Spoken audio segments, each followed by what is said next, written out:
নান্দনিক সাজে সজ্জিত হয়ে বেগম খালেদা জিয়াকে ৩৫ মনের কালো মানিক উপহার দিতে ঢাকার উদ্দেশ্যে যাত্রা শুরু করেছেন পটুয়াখালী মির্জাগঞ্জ উপজেলার বিএনপি প্রেমী সোহাগ মৃধা ও তার দল।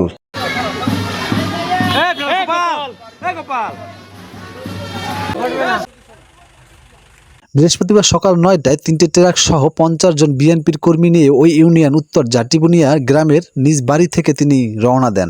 এ সময় ঢাকের বাদ্য, বাঁশির সুর এবং ঝুনঝুনির ঝনঝনিতে মুখরিত হয় পুরো এলাকা। এছাড়া ৬০টি সহ বিএনপির ব্যানারে সচ্ছলিত মিনি ট্রাকগুলি সাজানো হয় নতুন সাজে। তার সফর সঙ্গীরা সেজেছেন নতুন পোশাকে, নাচে গানে মাতোয়ারা রয়েছেন তার সফর সঙ্গী।